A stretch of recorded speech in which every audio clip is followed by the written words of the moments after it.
Bonjour, je suis Akibouba Sabimoussé, consultant formateur en gestion des marchés publics. Et le cadre s'y prête, comme vous le voyez.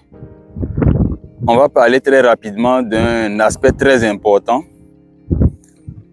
Important parce qu'il est devenu aujourd'hui universel. C'est un défi mondial et il est important que tout acteur de la chaîne de commande publique puisse l'intégrer.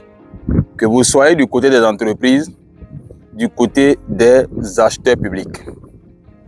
Il s'agit des effets du changement climatique et de leur implémentation dans le processus d'acquisition, d'achat, de passation des marchés publics selon les cas.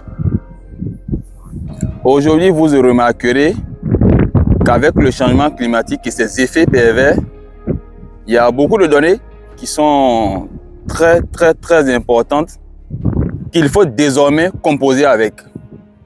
Vous avez des pays aujourd'hui où il ne pleuvait pas du tout, mais qui commencent par connaître de très fortes pluies, accompagnées d'une pluviométrie vraiment plus ou moins régulière aujourd'hui.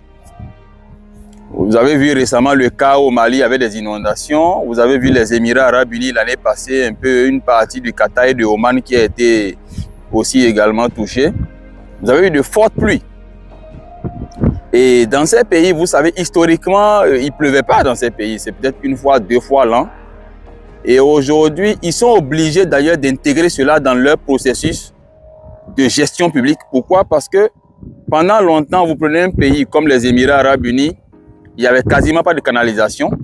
Lorsqu'on faisait des travaux de route, ils ne prévoyaient pas cela parce que ce n'était pas du tout nécessaire. Mais aujourd'hui, cela devient un défi pour eux. Il faut qu'ils l'intègrent. Et d'ailleurs, l'année passée, je pense, si ma mémoire est bonne, il y a eu même un concours qui a été lancé pour celui ou l'entreprise qui va trouver la meilleure idée pour résorber cette question liée à la gestion des eaux pluviales dans Dubaï. Je pense que la récompense était d'1 million de dollars, ne serait-ce que l'idée, pas la mise en œuvre. Donc c'est pour vous dire que certains ailleurs déjà ont pris à bras le corps le problème et l'ont intégré dans leur processus d'achat public. Mais dans notre zone, l'Afrique subsaharienne, qui a aussi du désert comme ça, comment est-ce que nous l'intégrons à ce niveau? Parce que de plus en plus, le développement intégré nous amène à faire des acquisitions, des travaux, des prestations hors capital. Donc, nous nous rapprochons de plus en plus des zones inhospitalières où il y a beaucoup de désert, il y a des populations de plus en plus vulnérables. Comment est-ce que nous intégrons cela en tant que spécialiste marché public? Si certains déjà ont commencé par fortement intégrer cette notion, c'est le moment ici de m'en parler sous commentaire. Je pense qu'on pourrait en faire un excellent débat. Donc, il est très important pour les spécialistes d'intégrer ces aspects-là, importants dans leur cahier de clauses administratives particulières et aussi dans les données particulières d'appel d'offres, que tout cela, surtout dans ce canal-là, et aussi, pour finir, le volet le plus important qui héberge cette atténuation de risque, c'est le cahier des clauses environnementales et sociales. Pour que toute entreprise désormais puisse intégrer ces aspects environnementaux qui sont liés au défi du changement climatique. Donc, il y a une notion d'adaptation au changement climatique qu'il va falloir intégrer dans tous les dossiers. Donc, les acheteurs publics doivent être formés dans ce sens-là pour avoir les leviers qui leur permettent vraiment d'atténuer ce risque environnemental afin de pouvoir faire des acquisitions dans d'excellentes conditions.